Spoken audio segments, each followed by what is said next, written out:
From translation, NIV New International Version. This 306th day of the year.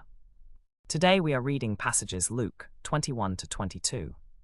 Luke chapter 21, verses 1 to 37. As Jesus looked up, he saw some rich people putting their gifts into the temple treasury. He also saw a poor widow put in 2 very small copper coins. Truly I tell you, this poor widow has put in more than all the others. All these people gave out of their wealth, but she out of her poverty put in all she had to live on. Some of his disciples were remarking about how the temple was adorned with beautiful stones and with gifts dedicated to God. But Jesus said, "As for what you see here, the time will come when not one stone will be left on another. Every one of them will be thrown down." They asked him, "Teacher, when will these things happen? And what will be the sign that they are about to take place?" He replied, "Watch out that you are not deceived. For many will come in my name, claiming, 'I am he,' and 'the time is near.' Do not follow them. When you hear of wars and uprisings, do not be frightened. These things must happen first, but the end will not come immediately." Then he said to them, "Nation will rise against nation, and kingdom against kingdom. There will be great earthquakes, famines and pestilences in various places, and fearful events and great signs from heaven. But before all this, they will seize you and persecute you. They will hand you over to synagogues and prisons, and you will be brought before kings and governors, and all on account of my name. This will result in your testimony. So make up your minds not to prepare beforehand to defend yourselves.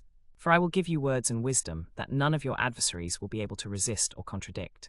You will be betrayed even by parents, brothers, relatives, and friends, and they will put some of you to death. All men will hate you because of me, but not a hair of your head will perish. By standing firm, you will gain life. When you see Jerusalem being surrounded by armies, you will know that its desolation is near. Then let those who are in Judea flee to the mountains, let those in the city get out, and let those in the country not enter the city. For this is the time of punishment in fulfillment of all that has been written.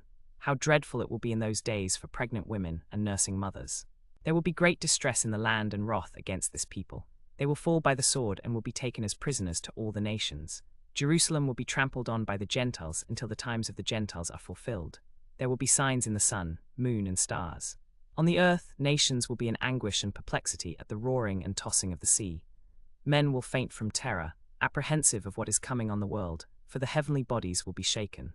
At that time they will see the Son of Man coming in a cloud with power and great glory.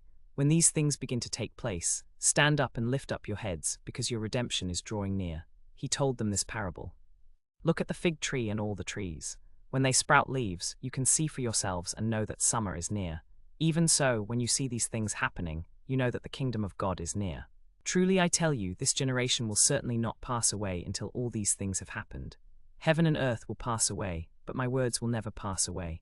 Be careful, or your hearts will be weighed down with dissipation, drunkenness, and the anxieties of life, and that day will close on you unexpectedly like a trap.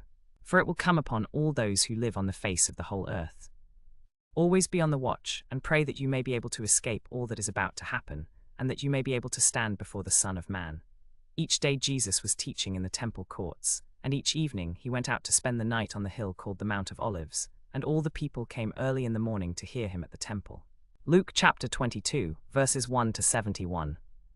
Now the feast of unleavened bread, called the Passover, was approaching, and the chief priests and the teachers of the law were looking for some way to get rid of Jesus, for they were afraid of the people. Then Satan entered Judas, called Iscariot, who was one of the 12. And Judas went to the chief priests and the officers of the temple guard and discussed with them how he might betray Jesus. They were delighted and agreed to give him money. He consented and watched for an opportunity to hand Jesus over to them when the crowd was not present. Then came the day of unleavened bread on which the Passover lamb had to be sacrificed. Jesus sent Peter and John, saying, "Go and make preparations for us to eat the Passover." "Where do you want us to prepare for it?" they asked. He replied, "As you enter the city, a man carrying a jar of water will meet you. Follow him to the house that he enters. Say to the owner of the house, 'The teacher asks, where is the guest room where I may eat the Passover with my disciples?' He will show you a large upper room, all furnished.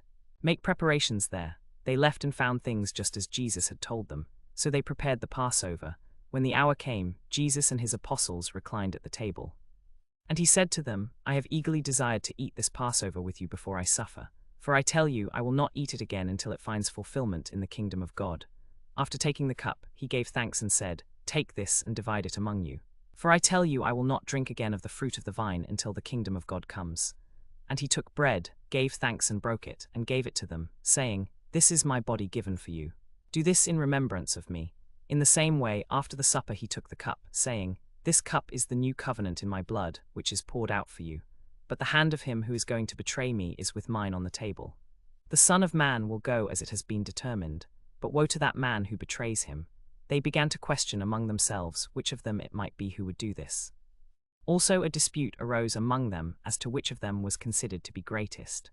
Jesus said to them, "The kings of the Gentiles lord it over them, and those who exercise authority over them call themselves benefactors. But you are not to be like that. Instead, the greatest among you should be like the youngest, and the one who rules like the one who serves. For who is greater, the one who is at the table or the one who serves? Is it not the one who is at the table? But I am among you as one who serves. You are those who have stood by me in my trials. And I confer on you a kingdom, just as my Father conferred one on me, so that you may eat and drink at my table in my kingdom and sit on thrones, judging the 12 tribes of Israel. Simon, Simon, Satan has asked to sift all of you as wheat, but I have prayed for you, Simon, that your faith may not fail. And when you have turned back, strengthen your brothers." But he replied, "Lord, I am ready to go with you to prison and to death." Jesus answered, "I tell you, Peter, before the rooster crows today, you will deny 3 times that you know me." Then Jesus asked them, "When I sent you without purse, bag, or sandals, did you lack anything?" "Nothing," they answered. He said to them, "But now if you have a purse, take it, and also a bag. And if you don't have a sword, sell your cloak and buy one. It is written, 'And he was numbered with the transgressors.' And I tell you that this must be fulfilled in me." Yes, what is written about me is reaching its fulfillment. The disciples said, "See, Lord, here are 2 swords. "That is enough," he replied. Jesus went out as usual to the Mount of Olives, and his disciples followed him. On reaching the place, he said to them, "Pray that you will not fall into temptation." He withdrew about a stone's throw beyond them, knelt down and prayed, "Father, if you are willing, take this cup from me. Yet not my will, but yours be done." An angel from heaven appeared to him and strengthened him. Being in anguish, he prayed more earnestly, and his sweat was like drops of blood falling to the ground. When he rose from prayer and went back to the disciples, he found them asleep, exhausted from sorrow. "Why are you sleeping?" he asked them. "Get up and pray so that you will not fall into temptation." While he was still speaking, a crowd came up, and the man who was called Judas, one of the 12, was leading them. He approached Jesus to kiss him, but Jesus asked him, "Judas, are you betraying the Son of Man with a kiss?" When Jesus' followers saw what was going to happen, they said, "Lord, should we strike with our swords?" And one of them struck the servant of the high priest, cutting off his right ear. But Jesus answered, "No more of this," and he touched the man's ear and healed him. Then Jesus said to the chief priests, the officers of the temple guard, and the elders who had come for him, "Am I leading a rebellion that you have come with swords and clubs? Every day I was with you in the temple courts, and you did not lay hands on me, but this is your hour when darkness reigns." Then seizing him, they led him away, and took him into the house of the high priest. Peter followed at a distance. But when they had kindled a fire in the middle of the courtyard, and had sat down together, Peter sat down among them. A servant girl saw him seated there in the firelight. She looked closely at him and said, "This man was with him," but he denied it. "Woman, I don't know him," he said. A little later someone else saw him and said, "You also are one of them." "Man, I am not," Peter replied. About an hour later another asserted, "Certainly this fellow was with him, for he is a Galilean." Peter replied, "Man, I don't know what you're talking about." Just as he was speaking, the rooster crowed. The Lord turned and looked straight at Peter. Then Peter remembered the word the Lord had spoken to him, "Before the rooster crows today, you will disown me 3 times." And he went outside and wept bitterly. The men who were guarding Jesus began to mock him and beat him. They blindfolded him and demanded, "Prophesy, who hit you?" At daybreak the council of the elders of the people, both the chief priests and teachers of the law, met together, and Jesus was brought before their Sanhedrin. They said, "If you are the Messiah, tell us." Jesus answered, "If I tell you, you will not believe me, and if I asked you, you would not answer. But from now on, the Son of Man will be seated at the right hand of the mighty God."